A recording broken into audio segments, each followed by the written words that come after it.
It's March 21st, 2024, and thanks for joining us on the usual 1 p.m. bilingual newscast on Canal International, presented to you by Junior Hussein and myself, Gladys Sambo. Good afternoon, Junior. Good afternoon, Gladys Sambo. Bonjour à tous. Bienvenue au 13h sur Canal International. Voici les titres de votre journal.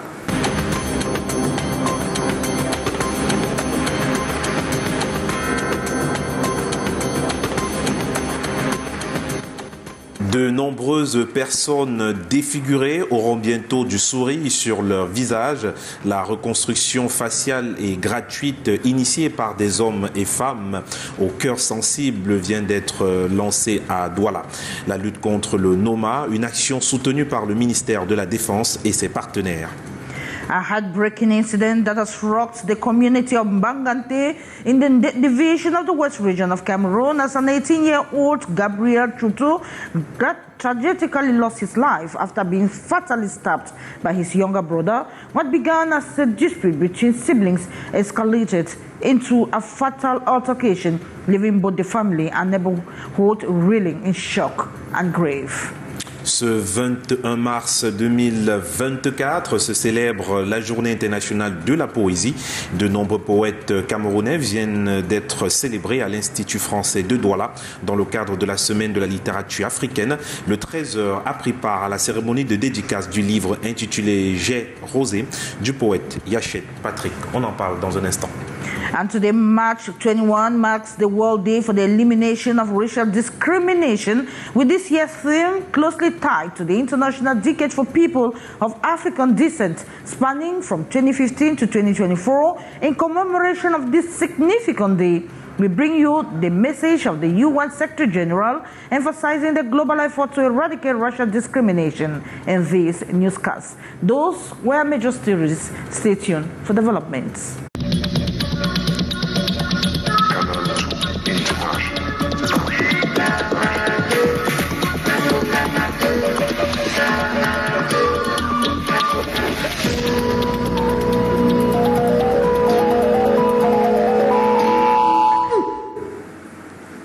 Merci de regarder Canal 2 International et nous ouvrons ce journal dans la localité de Baganté. C'est avec vous, Ambo Gladys.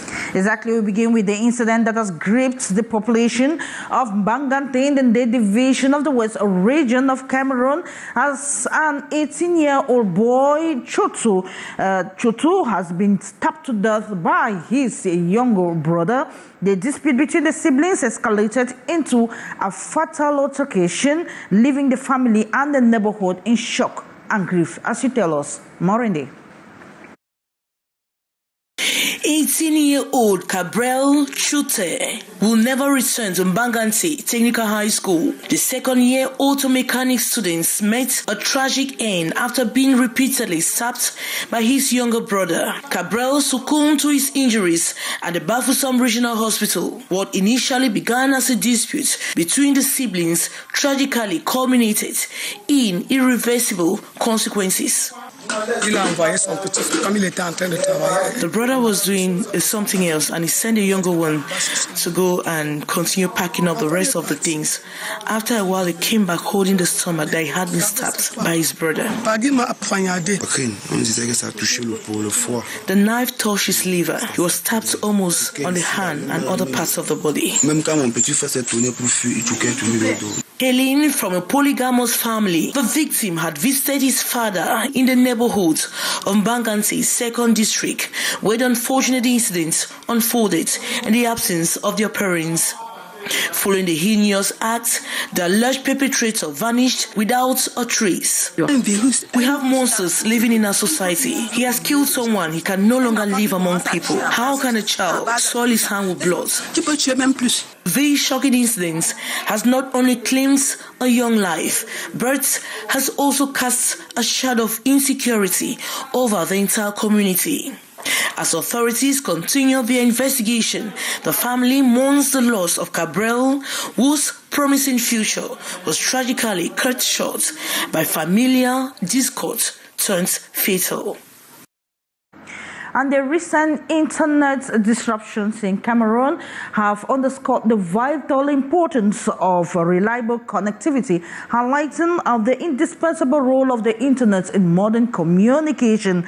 As users struggle with outages, experts emphasize the need of robust infrastructures in Cameroon, and amidst these challenges, ensuring uninterrupted access to internet outages as a pressing priority for Cameroon's digital future. Let's have the details in this report. The past few days have been incredibly challenging for internet users in Cameroon who have experienced disruptions in their connections, highlighting the indispensable role of the internet in communication. Internet connection is indispensable in today's interconnected world. With access readily available on our fingertips, it has become our first instinct for obtaining information, akin to a necessity for survival. Internet connectivity is seamlessly integrated into our daily routine. Following these network disruptions, experts stress the importance of developing resilient internet infrastructure, which necessitates a thorough understanding of the advantages and challenges presented by various technologies. Optical fiber is the preferred communication method. It is reliable and has high bandwidth capacity. It is the fastest known medium for transmission. It offers fluid communication unaffected by weather conditions, unlike satellite connections which can be impacted by climate, affecting signal quality. Additionally, optical fiber is highly secured and immune to external interference. Et l'avantage de la fibre optique, c'est que optical fiber allows for simultaneous data transmission, providing stable signals for activities like watching TV and uninterrupted internet usage. However, it poses a risk of total blockage if issues arise. Satellite broadband offers immediate user awareness of interruptions, providing a backup option. Alternative options, such as Elon Musk's Starlink network, offer promising connectivity comparable to optical fiber. However, it remains inaccessible in Cameroon due to a lack of official validation.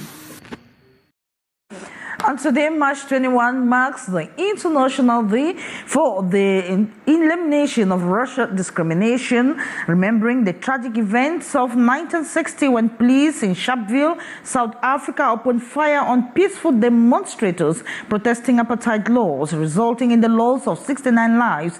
Despite progress, racial discrimination, along with the enduring effects of slavery and colonialism, persists, depriving billions of their fundamental human rights.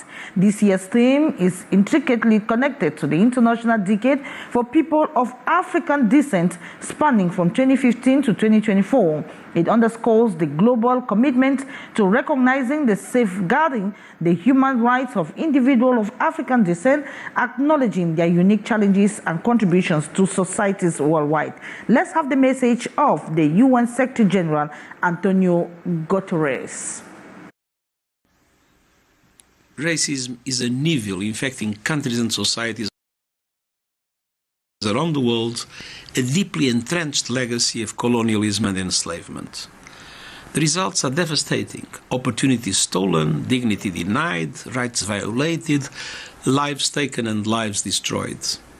Racism is rife, but it impacts communities differently. The theme of this year's International Day for the Elimination of Racial Discrimination highlights this, focusing on people of African descent, recognition, justice and development. People of African descent face a unique history of systemic and institutionalized racism and profound challenges today. We must respond to that reality, learning from and building on the tireless advocacy of people of African descent. That includes governments advancing policies and other measures to eliminate racism against people of African descent, and tech firms urgently addressing racial bias in artificial intelligence. On this day, let's commit to work together to build a work of dignity, justice and equal opportunity for. And that was the UN Secretary General there, Antonio Guterres, his message on the occasion of the International Day for the Elimination of Racial Discrimination. Now we move to another story to talk about facial surgery. Bonne nouvelle pour les personnes atteintes de Noma. La campagne lancée le 17 mars dernier vise à reconstruire gratuitement le visage des patients. Ils arrivent de toutes les régions du Cameroun et même de certains pays de la sous-région d'Afrique centrale. Le ministère de la Défense et ses partenaires mènent cette campagne qui va s'étendre sur 2 semaines. On voit cela avec Aline Fomété et Maus Kwesso. The French language is one of the languages of the United Nations and the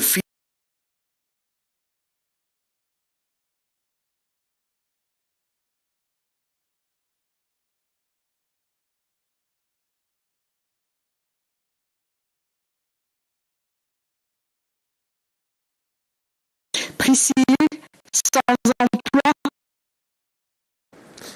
Toutes nos excuses déjà pour la qualité de cet élément. On va donc poursuivre ce journal cette fois-ci avec un autre sujet qui est justement consacré à la diaspora camerounaise. Le palais du Luxembourg, lieu emblématique de la diplomatie française, a récemment été le théâtre d'une rencontre d'une importance particulière. L'association des élus en France d'origine ou de nationalité camerounaise a orchestré avec brio la 5e édition de la journée d'échange Cameroun-France, un événement qui a donné vie à une étoile dynamique de coopération, d'échange et d'innovation. Eric Golf, Wachou.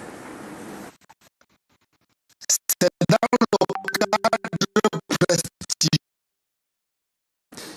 Autre souci avec cet élément, on va donc poursuivre ce 13h tout en espérant que l'élément qui va suivre soit un élément de qualité cette fois-ci. Eh bien, on va s'intéresser à présent au Haut Commissariat des Nations Unies pour les réfugiés. Dans ce journal, eh bien, le Haut Commissariat des Nations Unies pour les réfugiés au Cameroun dévoile sa boussole pour les prochaines années. Le document appelé Plan stratégique multisectoriel et multipartenaire présenté à Yaoundé il y a quelques heures révèle de façon descriptive les différentes activités construites entre 2022 et 2026. Les précisions avec Arnaud Gueffak et Constant Kamga. Vie de réfugiés, la quête de tous les droits. 4 pays dans un lot d'actions planifiées. Le Cameroun, le Gabon, la Guinée équatoriale et Sao Tomé et Principe. Un peu plus de 2 millions de bénéficiaires pris en compte dans un document guide présenté ce jour à Yaoundé. Ils ont appelé ça Plan stratégique pluriannuel et multipartenaire 2022-2026.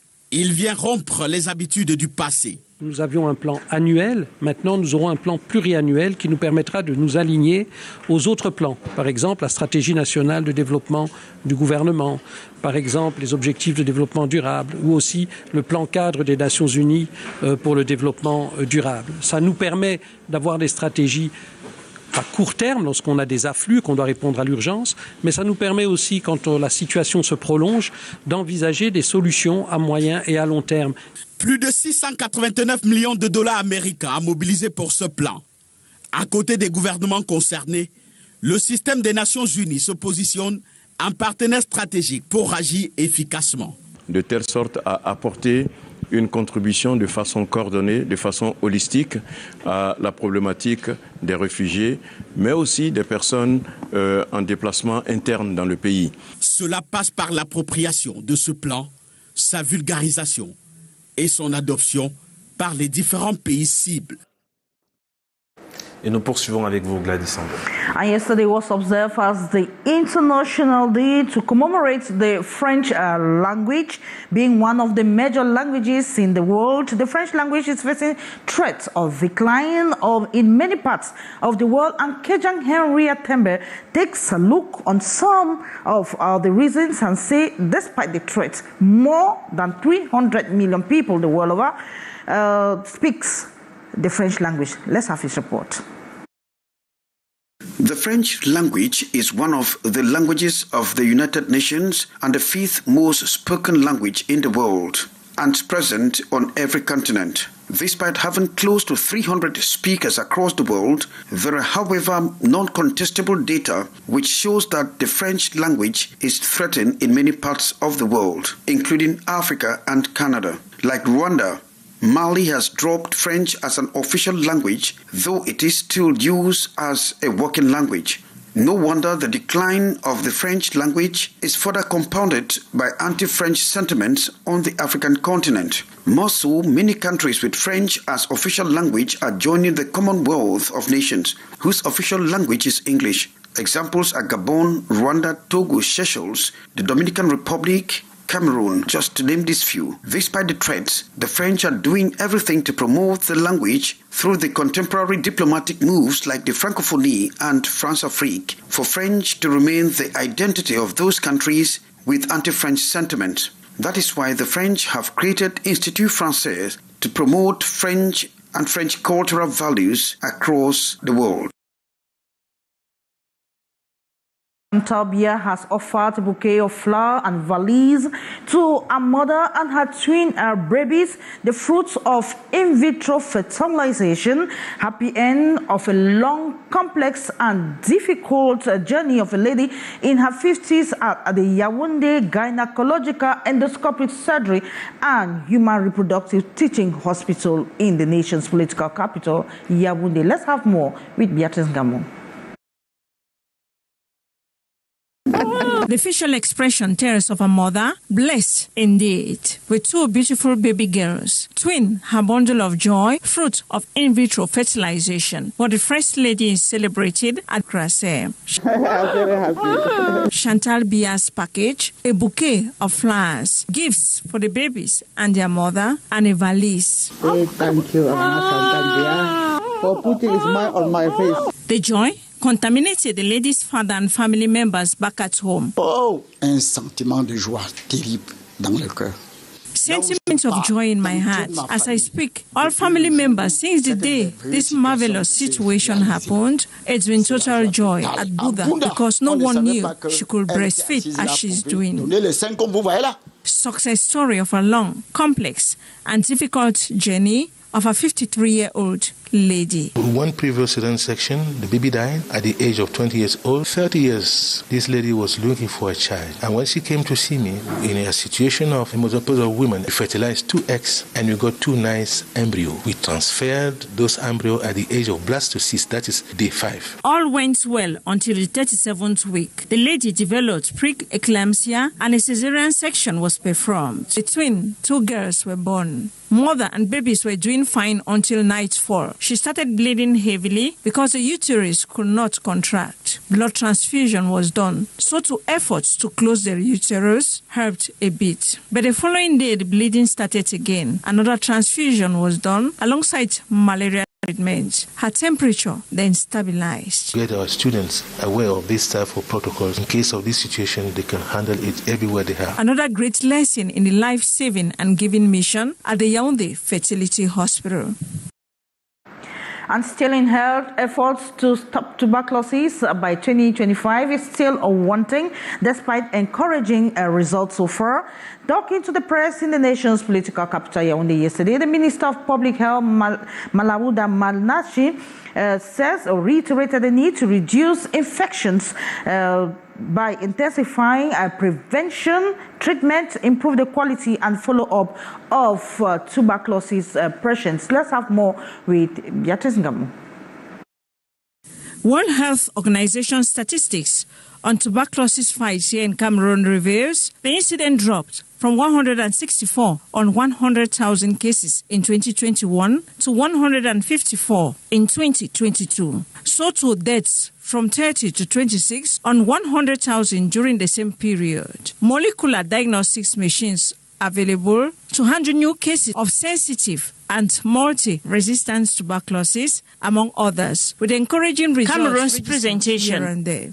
But it seems not to be enough to attain the objective of putting an end to tuberculosis by 2035. Briefing the men and women of the press Wednesday, Public Health Minister made it clear that we need not only continue with intensive research and treatment of all persons with drug-sensitive and resistant to TB, but also accelerate the reduction of new infections. This can be possible, Manawuda Malashi adds, through the intensification of TB preventive treatment, improvement of quality of treatment, and follow-up of comorbidities. Comorbidities here are patients with one or more diseases in addition to the primary disease, here, which is tuberculosis. The fight against TB in Cameroon, while structurally robust, is tied down by challenges such as under-notification of all forms of TB, the maintenance of laboratory diagnostic tools, absence of a good specimen system, permanent advocacy to partners and donors for funds for the fight,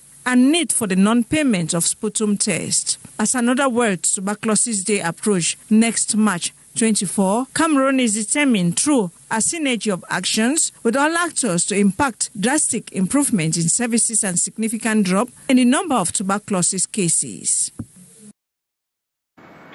And we remain in health to focus more on facial surgery, Junior.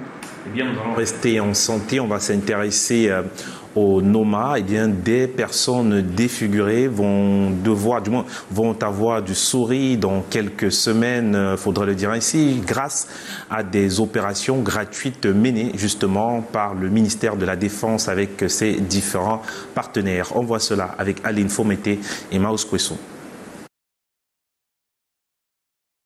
Priscille, sans emploi, est âgée de 28 ans.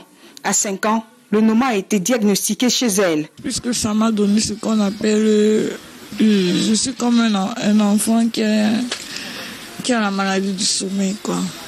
Donc je ne peux pas rester sans rien faire. Je ne peux pas rester comme ça. Dès que je suis un peu isolée, je dors toujours. Du coup, je ne peux pas travailler. Au-delà de la maladie, il faut faire face au regard des autres. C'est pas vraiment évident, facile dans la société, avec la stigmatisation et même avec elle-même entre des amis à l'école. Elle est un peu dérangée à deux fois, elle revient avec plusieurs questions. Le NOMA touche essentiellement les couches vulnérables de la société. Les cas sont récurrents dans le septentrion. En l'occurrence, le NOMA, qui est une maladie de la pauvreté, on voit très souvent en zone reculée où les gens n'ont pas accès aux soins et n'ont pas accès à une alimentation équilibrée. La campagne des chirurgies des canoma et autres reconstructions faciales se déroule sereinement du côté de l'hôpital militaire de Douala. Si jamais il y a des complications, bien sûr, on est là. Tous les patients sont hospitalisés. On passe les voir le matin et le soir pour être sûr que tout aille bien. Et pour l'instant, ça se passe très bien. Il y a les infirmières qui sont avec nous. Ça permet de faire les soins. Mais là, ça se passe très bien. C'est quand même relativement bien organisé. Pour les promoteurs de cette action salutaire de santé, améliorer la vie des patients est l'objectif principal. Précisément, quand vous n'avez pas de visage, vous ne montrez rien aux gens, vous vous cachez. Mais ça ne veut pas dire que vous n'avez plus d'âme. Vous existez en tant qu'être humain, mais vous êtes emprisonné par votre visage. Les patients arrivent du Tchad, du Congo-Brazzaville et toutes les régions du pays. L'année dernière, 80 patients sur 500 reçus en consultation ont pu être opérés. Un appel est lancé aux autres médecins du pays afin de mutualiser les énergies pour des reconstructions faciales qui révolutionneront la vie des patients. And we continue still in French language, Junior. Eh bien, la diaspora camerounaise en France se mobilise autour d'une table ronde. Eh bien, ces acteurs se sont mobilisés. Question de penser des moyens, des meilleurs moyens pour développer le Cameroun et l'Afrique en général. On voit cela avec Eric Golf. C'est dans le cadre prestigieux du Palais du Luxembourg à Paris que l'Association des élus en France, d'origine ou de nationalité camerounaise, EFRACAM, a organisé la 5e édition de la journée d'échange Cameroun-France. Cet événement annuel vise à renforcer les coopérations décentralisées et économiques entre les deux nations, tout en mettant en valeur le rôle dynamique de la diaspora camerounaise en France. La diaspora joue un rôle essentiel parce qu'ils connaissent les deux les deux parties, ils sont facilitateurs, ils sont dynamisateurs, et donc je crois que c'est important d'avoir cette diplomatie des diasporas. Il faut que la diaspora soit structurée pour que les actions qu'elle mène soient efficaces. Au cours de cette rencontre, les intervenants ont partagé leurs perspectives sur les coopérations décentralisées et les stratégies économiques visant à renforcer les liens entre les deux pays.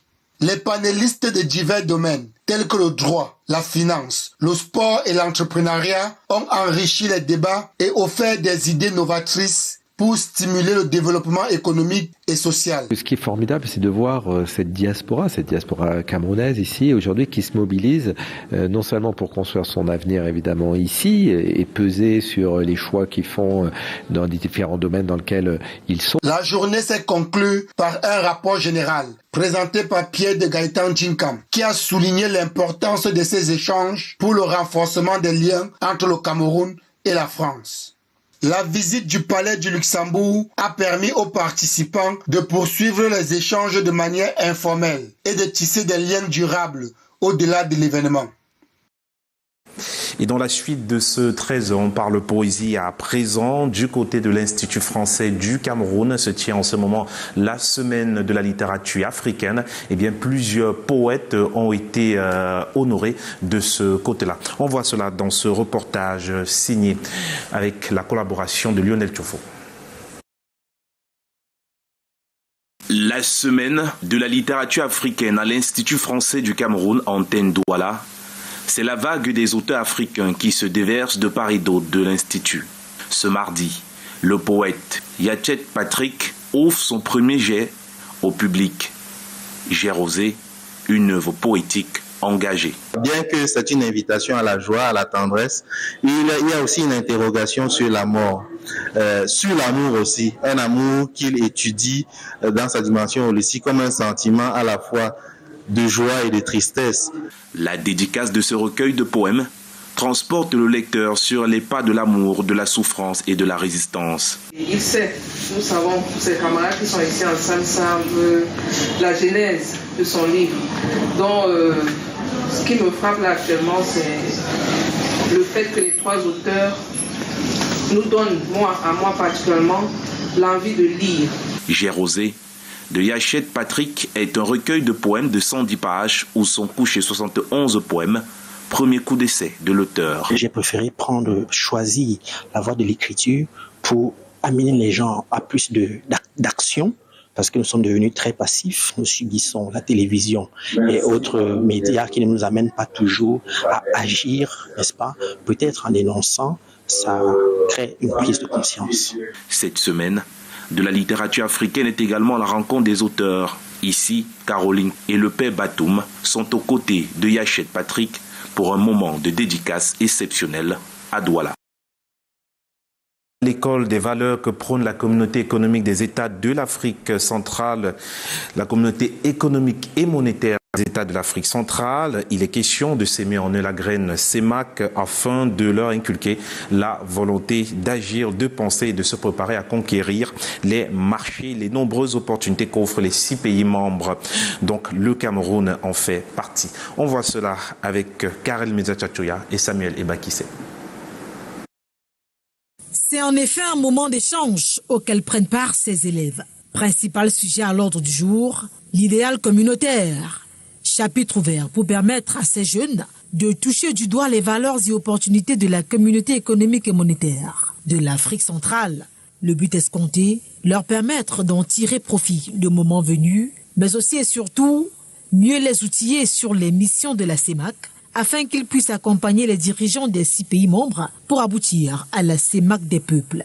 Il s'agissait de dire à ces jeunes gens que pendant qu'ils sont encore à l'école, que lorsqu'ils penseront à créer des entreprises demain, que lorsqu'ils penseront à chercher du travail demain, qu'ils ne cherchent pas ces opportunités seulement au Cameroun, qu'ils aillent également les chercher dans les autres États membres de la CEMAC, parce que c'est ça la CEMAC des peuples. Bénéfique pour les apprenants ici présents. C'est justement la raison d'être de la commission de la CEMAC, représentation Cameroun et ce groupe de jeunes partenaires dans cet établissement ce 20 mars à Yaoundé. ces élèves, dans 10 ans, dans 15 ans, seront des citoyens communautaires à part entière et plus conscients des enjeux. Ils pourront à la fois suivre nos activités, voire les influencer ou encore y participer. L'initiative s'inscrit dans le cadre des prolongations du trentenaire de la CEMAC, célébrée en fin de semaine dernière dans la cité capitale. Elle va s'étendre à d'autres établissements. Et c'est ici que s'achève ce 13h sur Canal International. Gladys Sambo.